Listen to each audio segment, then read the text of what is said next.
আসসালামু আলাইকুম, welcome back to my channel. কেমন আছেন আপনারা? আশা করি যে যেখানে আছেন ভালো আছেন, সুস্থ আছেন। তো দেখো, প্রতিদিন মতো নতুন আরেকটি ভিডিও নিয়ে চলে আসলাম।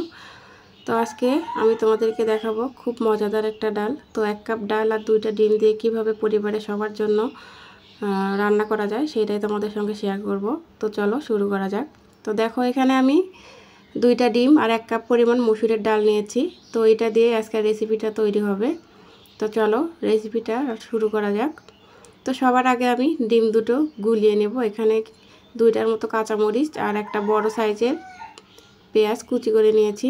দিয়ে দিলাম 1 চিমটি পরিমাণে লবণ আর 1 চিমটি পরিমাণে হলুদ, আর দিয়ে দিচ্ছি জিরের গুঁড়ো 1 চিমটি পরিমাণে। তো এগুলো বেশি দেওয়া যায় না, শুধু পরিমাণ মতোই দিতে হয়। দিয়ে খুব ভালোভাবে মুছে নিয়ে তো আমি দেখো ডিম দুটো এখানে ভেঙে ফেটিয়ে নিলাম খুব সুন্দর করে। তো এই ডিম দুটো ভেজেই আজকে রান্নাটা হবে মূলত। তো তোমরা অনেক তো ডাল খেয়েছো, আশা করি একবার এই ডালটা খেলে তো সারা জীবন এর স্বাদ ভুলতে পারবে না। তো অনেক রকম তো ডাল খেয়েছে, আমি রিকোয়েস্ট করব একবার হলেও এই ডালটা বাসায় রান্না করার জন্য। তো দেখো ডিম দুটো আমি 2বারে একটু একটু করে দিয়ে ভেজে উঠিয়ে নেব। তো আমি চুলায় ফ্রাই প্যান বসিয়ে দিয়ে দিলাম 1/2 কাপ পরিমাণে সাদা সয়াবিন তেল, আর দিয়ে দিলাম ডিমের যে ব্যাটারটা আমি গুলিয়ে রেখেছিলাম সেটা। তো খুব ভালোভাবে আমি এপিট ওপিট করে ভেজে 2 ভাগে ভাগ করে নেব। তো তোমরা কেউ ভিডিওটি স্কিপ করো না, তাহলে কিন্তু বুঝতে পারবে না আমি ডালটা কিভাবে রান্না করলাম। তো আশা করি তোমরা মনোযোগ সহকারে দেখবে।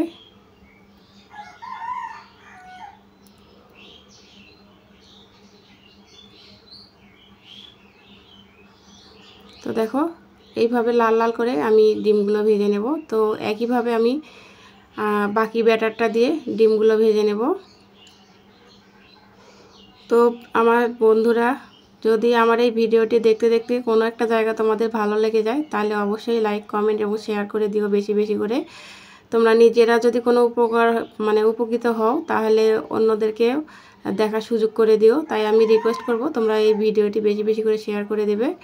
তো তোমাদের বেশি বেশি করে শেয়ার করা এবং বেশি বেশি করে কমেন্ট করা আমার পরবর্তী ভিডিও তৈরি করার জন্য বেশি বেশি করে উৎসাহ দেয়।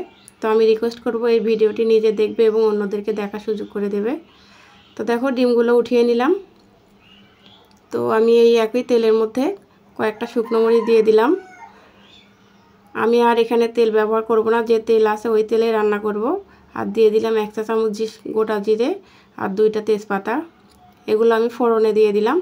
আর এখন আমি দিয়ে দেব 1/2 কাপ পরিমাণে এখানে পেঁয়াজ কুচি দিয়ে আমি খুব সুন্দরভাবে দেখো নেড়ে চেড়ে ভেজে নিচ্ছি। তো এখন আমি বাকি মশলাগুলো এটার মধ্যে অ্যাড করে দেব। দিয়ে দিচ্ছি এখানে 1 চা চামচ জিরে বাটা, আদা রসুন বাটা দিয়ে দিলাম 1/2 চা চামচ করে, 1 চা চামচ এখানে। আর দিয়ে দেব শুকনো মরিচ বাটা। এখানে আমি ঝালটা আমার প্রয়োজন মতো দিয়ে দিলাম। তোমাদের ঝাল তোমরা যেরকম পছন্দ করো সেইভাবে দিও। তো তারপরেও তোমাদের বোঝার জন্য আমি এখানে বলে দিচ্ছি 1 চা চামচ আমি শুকনো মরিচ বাটা দিয়ে দিলাম। তো তোমরা এখানে শুকনো মরিচটাও মরিচের গুঁড়াটা, কেনা মরিচের গুঁড়া যেটা হয় সেটা দিতে পারো।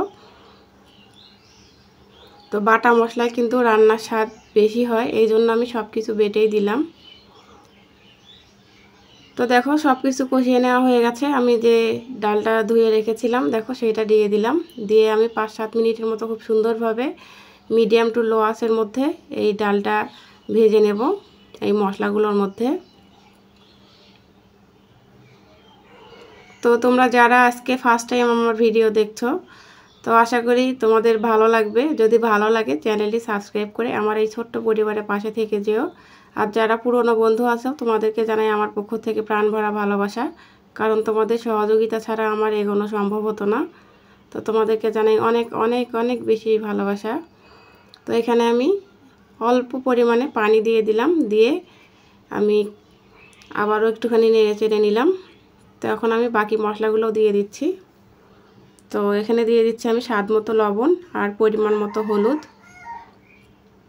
তো আমি এখানে 1 চা চামচ লবণ আর 1 চা চামচ হলুদের গুঁড়া দিয়ে দিলাম। দিয়ে আবারও ভালোভাবে নেড়ে চেড়ে নিচ্ছি। আমি পানিটা এই জন্য দিলাম যাতে নিচে লেগে পোড়াটা না হয়, মানে পোড়া যাতে না লেগে যায়। পোড়া লেগে গেলে কিন্তু পিসটি একটা গন্ধ আসবে, খেতে ভালো লাগবে না। তো দেখো কষিয়ে নিতে নিতে এক পর্যায়ে দেখো ডালটা প্রায় সেদ্ধ হওয়ার কাছাকাছি। তো প্রায় 50%-এর মতো সেদ্ধ হয়ে গেছে, নিচে লেগে যাচ্ছে। তো এই জন্য এখন অনবরত নাড়তে হবে। আর এখন আমি দিয়ে দিব পানি। তো আমি এখানে ঠান্ডা পানিটাই দিয়ে দিলাম, তোমরা চাইলে এখানে গরম পানিটাও দিতে পারো। তো এই ডালটা এতটাই মজা হয়েছিল, তো তোমরা একবার বাসায় না বানালে বুঝতে পারবে না।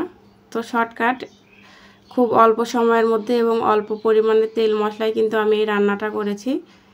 তো আশা করি তোমাদের ভালো লাগবে। আর তোমরা যে কেউ একবার এই ভিডিওটি দেখলেই তৈরি করে নিতে পারবে মজাদার এই ডালটা। তো এই 1 কাপ ডাল আর 2টা ডিম দিয়ে কিন্তু পরিবারের সবার জন্য সকাল দুপুর অথবা রাতেই হোক না কেন এটা ঝটপট তৈরি করে নিতে পারো। তো দেখো এখানে 1 কাপ আর হাফ কাপ পরিমাণে আমি পানি দিয়ে দিয়েছি। এখন আমি ঢাকনা দিয়ে দিলাম। তো দেখো ডালটা ফুটে উঠেছে। এখন এই পর্যায়ে আমি একটুখানি নেড়ে চেড়ে নেব। তো তোমরা এখানে একটা কথা মাথায় রাখবে, তো লবণ আমি কিন্তু এখানে পরিমাণ কমিয়ে দিয়েছি। তো যদি লবণ লাগে তোমরা চেক করে আবার দিতে পারো। তো 4-5টার মতো কাঁচামরিচ ফালি করে দিয়ে দিলাম। এটা হচ্ছে স্বাদটা আরও বাড়িয়ে দেওয়ার জন্য, এবং আমার ডালের কালারটাও সুন্দর আসবে। তো দেখো এখন আমি ডিমগুলো দিয়ে দিলাম। তো তোমরা চাইলে এখানে কিন্তু পেঁয়াজ বেরেস্তা করে উঠিয়ে নিতে পারো আগে।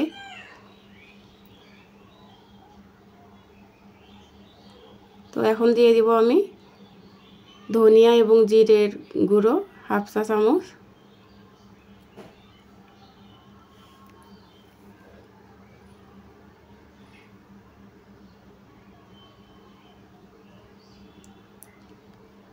তো এখনও ভালোভাবে এটা ফুটে ওঠেনি, তো আমি আবারও ঢেকে দিচ্ছি কিছুক্ষণের জন্য। তো দেখো কিছুক্ষণ পর ডালের কালারটা মাশাআল্লাহ কেমন হয়েছে। তো এখন আমি নামিয়ে নেব। তো দেখো চুলা থেকে নামিয়ে নিলাম, নামিয়ে একটা সার্ভিং বোলের মধ্যে নিয়ে নিলাম। তো দেখো ডালটা কতটা ইয়ামি এবং মজাদার হয়েছে দেখতে। তো তোমাদের কার কার ভালো লেগেছে অবশ্যই কমেন্টের মাধ্যমে জানাবে। আর যদি ভালো লাগে তাহলে অবশ্যই লাইক, কমেন্ট এবং শেয়ার আমার এই ছোট্ট পরিবারের কে সাবস্ক্রাইব করে পাশে থেকে যেও। আর যদি ভালো লাগে তাহলে তোমরা নিজেরা দেখো এবং অন্যদেরকে দেখার সুযোগ করে দিও। তার মানে বলছি বেশি বেশি করে শেয়ার করে দিতে। তো আজকে এই পর্যন্তই, দেখা হবে নতুন আরেকটি কোনো ভিডিওতে। সেই পর্যন্তই সবাই ভালো থেকো, সুস্থ থেকো। আল্লাহ হাফেজ।